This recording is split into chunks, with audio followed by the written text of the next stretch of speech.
सुनिए अरविंद केजरीवाल का पूरा भाषण। दुख के साथ कहना पड़ रहा है कि जब सारी दिल्ली की जनता ने हमारा साथ दिया, तब हमारे कुछ साथियों ने हमें धोखा दिया।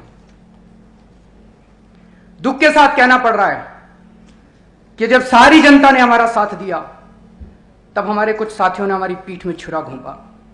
मैं ये सोच रहा था, पिछले 1.5 महीने में जो कुछ हुआ, उसका फायदा किसको मिला? क्या केजरीवाल मजबूत हुआ? क्या आम आदमी पार्टी मजबूत हुई? क्या प्रशांत भूषण मजबूत हुए? क्या योगेंद्र यादव मजबूत हुए? इससे क्या इंटरनल डेमोक्रेसी आ गई? स्वराज आ गया? हम सब बदनाम हुए। मुझे लगता है जो कुछ भी 1.5 महीने में हुआ, दूसरी पार्टियों को लगेगा कि यार अगर इसी को इनर पार्टी डेमोक्रेसी कहते हैं तो तौबा तौबा इस इनर पार्टी डेमोक्रेसी से। अगर इसी को स्वराज कहते हैं तो भगवान बचाए इस स्वराज से। इससे किसको फायदा हुआ? इससे मोदी को फायदा हुआ। गलत तो नहीं कह रहा? इससे किसको फायदा हुआ? इससे बीजेपी को फायदा हुआ, इससे कांग्रेस को फायदा हुआ, इससे अंबानी को फायदा हुआ। मैं आज तक चुप था और मैंने बाहर कुछ नहीं बोला। आप लोग अपने हैं, इसलिए मैं आज आप लोगों के सामने कुछ बातें कहने की इजाजत चाहता हूं। आप सब लोग मेरे अपने हैं, मैं आप लोगों के सामने अपनी कुछ व्यथा रखना चाहता हूं। जो कुछ ये लड़ाई हो रही है, हमें समझना पड़ेगा ये लड़ाई सिद्धांतों की है या महत्वाकांक्षाओं की है।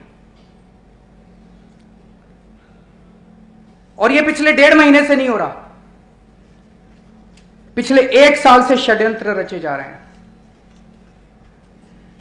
मैं कुछ कड़वी बातें कहूंगा, मैं पहले ही माफी मांगता हूं, अक्सर मैं ऐसी बातें करता नहीं हूं, लेकिन बहुत सारे लोग मुझे कह रहे हैं कि मुझे अपनी बात रखनी चाहिए।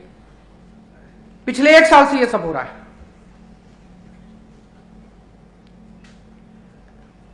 एक साल पहले हमारी सरकार बनी थी, 49 दिन की सरकार बनी थी। फरवरी के महीने में पिछले साल, मुझे बाद में इस इंसिडेंट के 4-5 महीने बाद यह इंसिडेंट पता चला। फरवरी के महीने में हमने बहुत यकीन किया अपने साथियों के ऊपर। योगेंद्र यादव जी के एक पीए होते थे, विजय रमन, बहुत समझदार व्यक्ति थे, विदेशों से पढ़ के आए थे। उन्होंने सत्या नाम के हमारे एक वॉलंटियर को फोन किया और उन्होंने कहा कि आप आइए, योगेंद्र जी आपका इंटरव्यू करना चाहते हैं। पिछले साल फरवरी के महीने में, जब मैं मुख्यमंत्री था 49 दिन के लिए, सत्या पहुंचे तो उन्होंने विजय रमन जी से पूछा कि किस चीज का इंटरव्यू है। तो उन्होंने कहा कि अरविंद जी मुख्यमंत्री बन गए हैं और वैसे उनकी पॉलिटिकल समझ अच्छी नहीं है, अब उन्हें नेशनल कन्वीनर से हटाकर योगेंद्र जी को नेशनल कन्वीनर बनाया जाएगा। तो उनका पूरा सेक्रेटेरिएट तैयार किया जा रहा है, आपको उनके सेक्रेटेरिएट के लिए इंटरव्यू के लिए बुलाया गया है।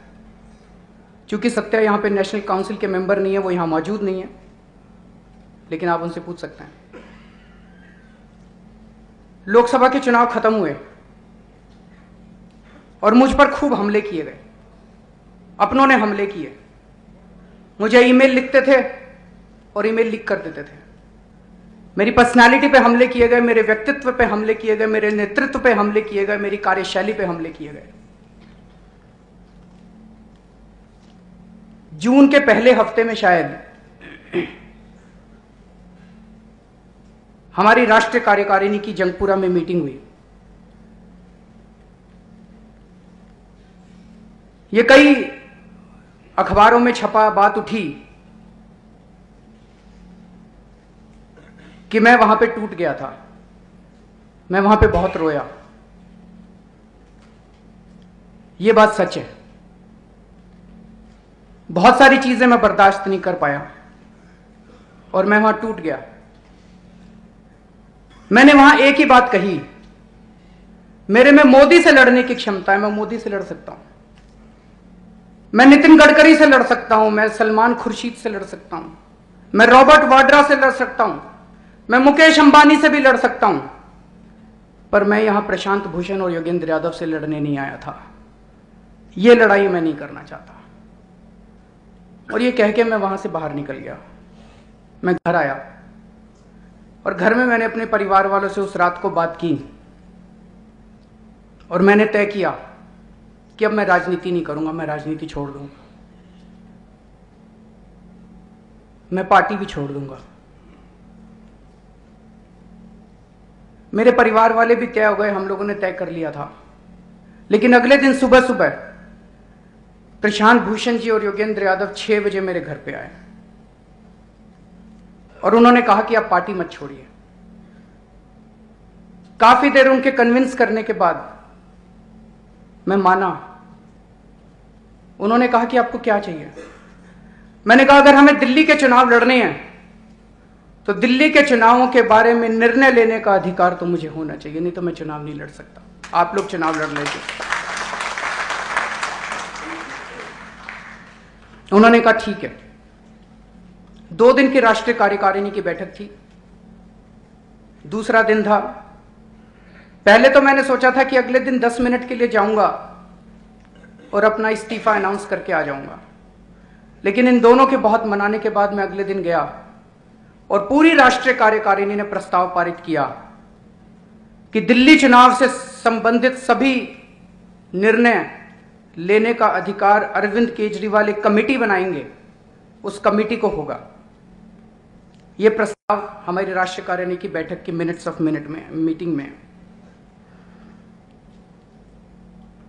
लेकिन दोस्तों, आप सब लोग जानते हैं कि दिल्ली के चुनाव में क्या हुआ। हालांकि कहा गया था कि दिल्ली के चुनाव में निर्णय लेने का अधिकार हमें है, लेकिन दिल्ली के चुनाव में हमें हराने की पूरी साजिशें रची गई। अवाम नाम की एक संस्था खड़ी की गई, उसको पूरा समर्थन दिया गया। बाद में टीवी में निकल के आया है कि अवाम के लोग पूर्व बीजेपी के सदस्य थे, अवाम को बीजेपी फंडिंग कर रही है। प्रशांत जी ने कई लोगों से बीच बीच में बोला कि हम चाहते हैं कि पार्टी हार जाए,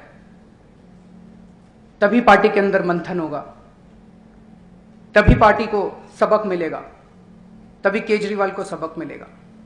रोज धमकियां दी जाती थी, अगर ये नहीं किया तो कल हम प्रेस कॉन्फ्रेंस करके पार्टी को बर्बाद कर देंगे, अगर वो नहीं किया तो प्रेस कॉन्फ्रेंस करके पार्टी को बर्बाद कर देंगे।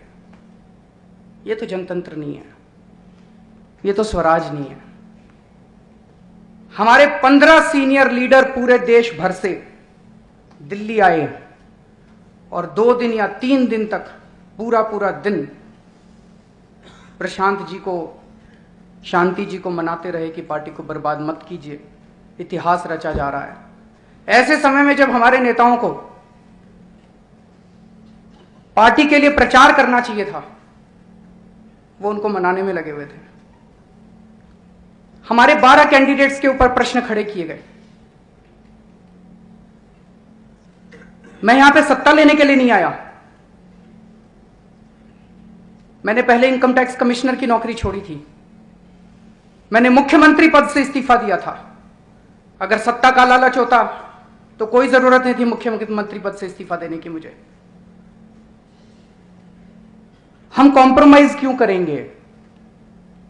आज तक इस देश के अंदर चाहे 100 लोग, कोई कहता है मैं जिद्दी हूं, कोई कुछ भी कह सकता है, लेकिन बीजेपी वाले भी और कांग्रेस वाले ये नहीं कह सकते कि केजरीवाल बेईमान। एक और वाक्य है जो मुझे याद आ रहा है, कई वाक्य हुए पिछले 1 साल से 1.5 साल से, ढेरों षड्यंत्रों का सामना हम लोग कर रहे हैं। जून या जुलाई के महीने में हमारी पॉलिसी टीम की मीटिंग हो रही थी और उसमें अचानक एक बड़े नेता आए और उन्होंने कहा कि एक खुशखबरी लाया हूं। आज आप लोगों ने अखबार में पढ़ा, बीजेपी सरकार बनाने जा रही है।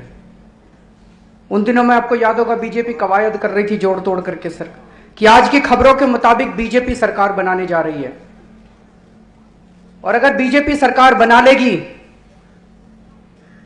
तो अरविंद लीडर ऑफ अपोजिशन बन जाएंगे। फिर हमें अरविंद को नेशनल कन्वीनर के पद से हटाने में ज्यादा सुविधा होगी। खैर, हम लोग चुनाव जीते।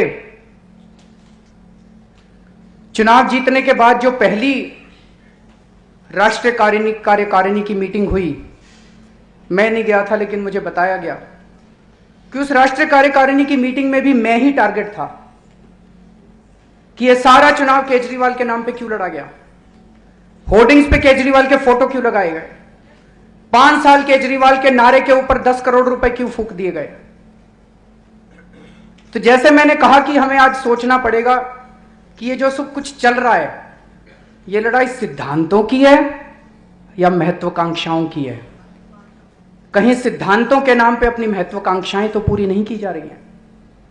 मैं चुप रहा, देखता रहा, सुनता रहा, मैंने कभी कुछ नहीं बोला। मैं बेंगलोर गया अपने इलाज के लिए। आखिरी दिन जब मैं लौट रहा था, एयरपोर्ट पे था, मेरे पास प्रशांत जी का एसएमएस आया कि मैं आपसे मिलना चाहता हूं। पृथ्वी मेरे सामने बैठा हुआ था। मैंने पृथ्वी को कहा मिलना मैं भी चाहता हूं, लेकिन मुझे डर लगता है मैं कुछ भी जाके मिलूंगा, ये जाके बाहर टीवी में बोल देंगे कि अरविंद आया था, ये कह रहा था। और आपको जान के आश्चर्य होगा कि मैंने इतना बोला ही था। एयरपोर्ट पे टीवी भी चल रहा था। सामने हमने देखा प्रशांत जी टीवी में बैठ के कह रहे थे कि मैंने अरविंद को एसएमएस भेजा है, देखते हैं जवाब देता है कि नहीं देता। मैं ये जानना चाहता हूं, ये इसका मतलब आपका मिलने का तो मकसद नहीं था, दुनिया को दिखाने का मकसद था कि देखो हम तो मिलना चाहते हैं, अरविंद ही नहीं मिल रहा। मैं ये जानना चाहता हूं इससे इंटरनल डेमोक्रेसी स्ट्रेंथन हुई क्या? इससे स्वराज बढ़ गया क्या? इससे क्या हुआ? केजरीवाल कमजोर हो गया, दुनिया के नजरों में हो गया देखो केजरीवाल अपने ही नेताओं से नहीं मिलता।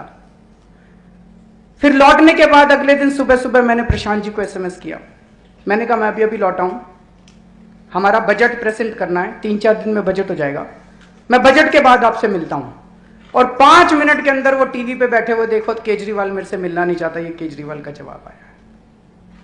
इससे तो इनर पार्टी डेमोक्रेसी, इसको तो नहीं कहते इनर पार्टी डेमोक्रेसी, इसको तो स्वराज नहीं कहते।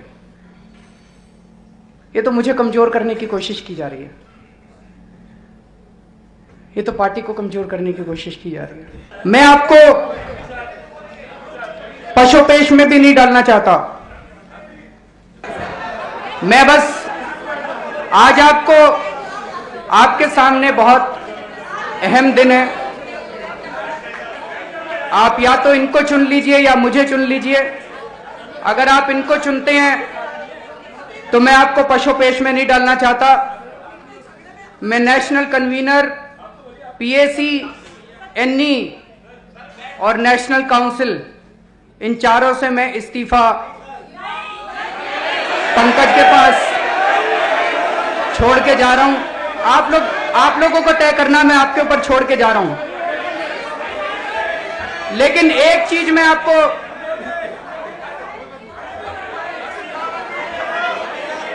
आप लोग तय कर लीजिएगा।